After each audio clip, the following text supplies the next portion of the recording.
Welcome back, guys, to Steven's DIY Auto Repair. All right, guys, and we are back. And we're in this 2015 Dodge Durango Limited all-wheel drive. And unfortunately, we have a AC leak. The AC is not working in the vehicle. Customer states it's been off and on. They've been hearing a hissing noise in the dashboard, on and off, and it would be cold. Some days it would be warm, and then eventually it just became warm. The system already comes with a UV dye in the system. So we've did a preliminary look trying to find the source of the leak. Underneath the vehicle, we have found dye. We just can't pinpoint exactly where it's from. We're hoping that the leak was somewhere in the engine bay. We took apart the cowl area underneath the hood just to check our lines all the way back to the front firewall or the engine wall. So we're going to show you guys exactly how to get to that area. Unfortunately, we didn't find any leaks in that area, so we're thinking the leak is more underneath the vehicle, the lines that run underneath the vehicle. But I'm going to go ahead and show you guys. We already took everything apart, but we're going to show you guys how to basically put it back together, and taking it off would just be the opposite. So we're going to give you guys some tips and tricks along the way. So let's get to it. Here is basically a look at your AC lines and your valve back there. Hopefully you guys can see that. Here's a outside view. So basically that's what it looks like. You got more access to your AC lines and more of your engine compartment once you remove your cowl. Okay, so you have your bottom cowl that's gonna basically set behind there like that. It's not in place completely, but it sets like that. See, as you can see with this on, you don't have a lot of space back there. On this side, you're gonna have two fasteners. One is gonna be right there, and the other one on the right is gonna be right down here on the side. And then you have two more on the left. So the third one is gonna be right there at the bottom. It's a little hard to get to with all the hoses. So that's three, and then there's another one down here on the side, right here, and they're all four going to be 10 millimeters. So we're going to go ahead and put that back on, and we'll bring you guys right back. So hopefully you guys can see, but on the right back one, the best thing to do is use a shallow 10 millimeter with a flex head ratchet. Best way. So we're gonna keep going. We'll bring you guys right back.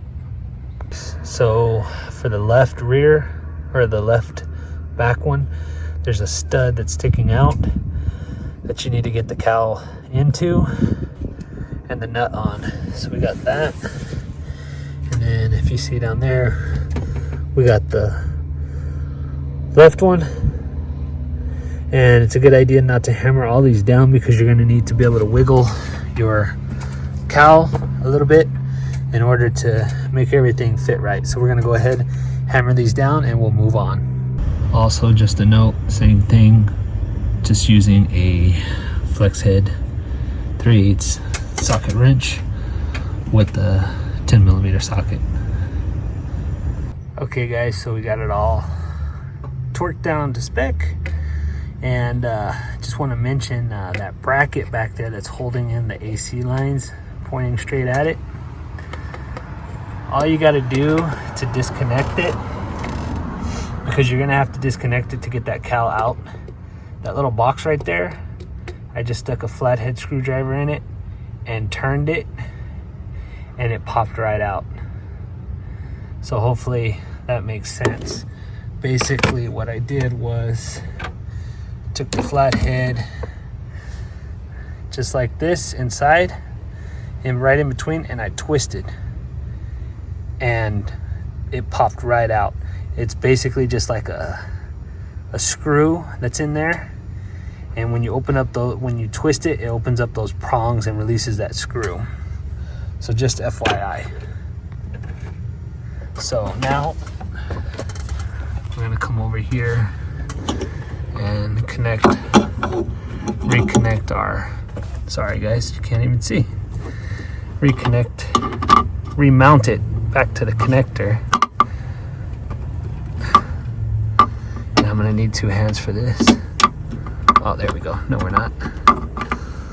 So now let's go ahead and put in our middle bracket.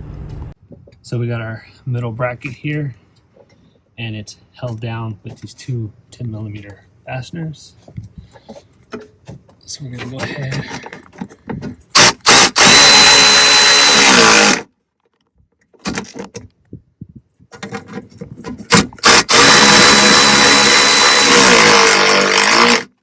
I apologize guys, I'm getting ahead of myself here. We also have, for the middle bracket, besides the 2 10mm on bottom, we have the 2 10mm on top as well. Whoops.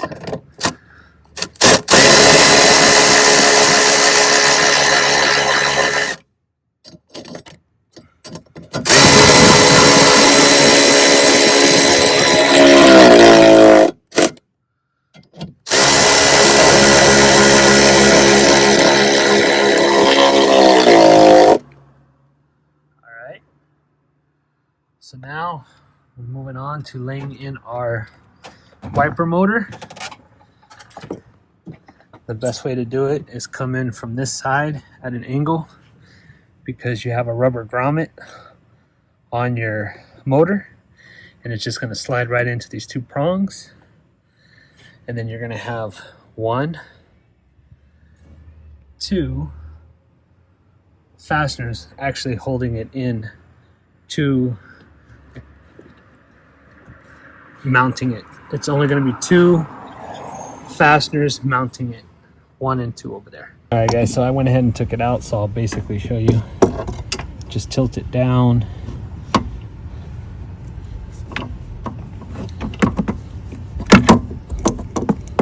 Oh, now I'm going to have trouble with it. Just like that. And then press it over, and then it'll slide right in. So here's your connector. You want to make sure that's loose. And then you have 1 and then 2 10mm fasteners. So we're going to go ahead and hammer that down. Okay guys, so we got our fasteners for our windshield wiper motor torqued down, and we connected our connector. So we're going to move on to this little piece. There's a little plastic screw cap here, and basically you just wiggle it in place, pop this in, and there's a little, hopefully you can see it, there's a tab right there that this fits under, and then you just screw this back on.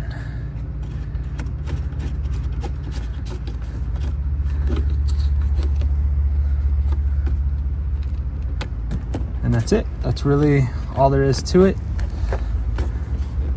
So we're gonna go ahead and do the other side, and then we'll bring you guys right back. All right guys, now that we got these on, now you just got to put this top piece on, and it basically just snaps in place.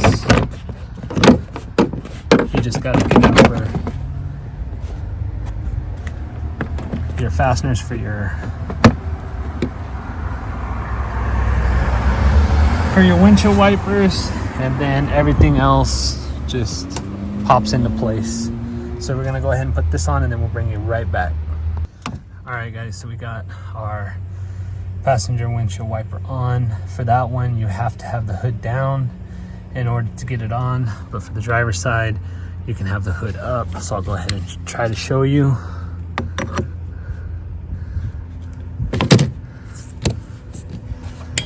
Hopefully you were able to see that. And then you just take your nut. It's going to be a 15 millimeter. Torque it down to spec and then close up the thing and you're good to go.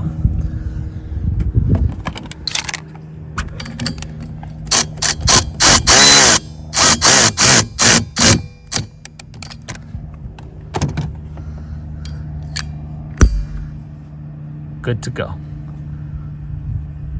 So now we're gonna put our little weather stripping here and we're all set.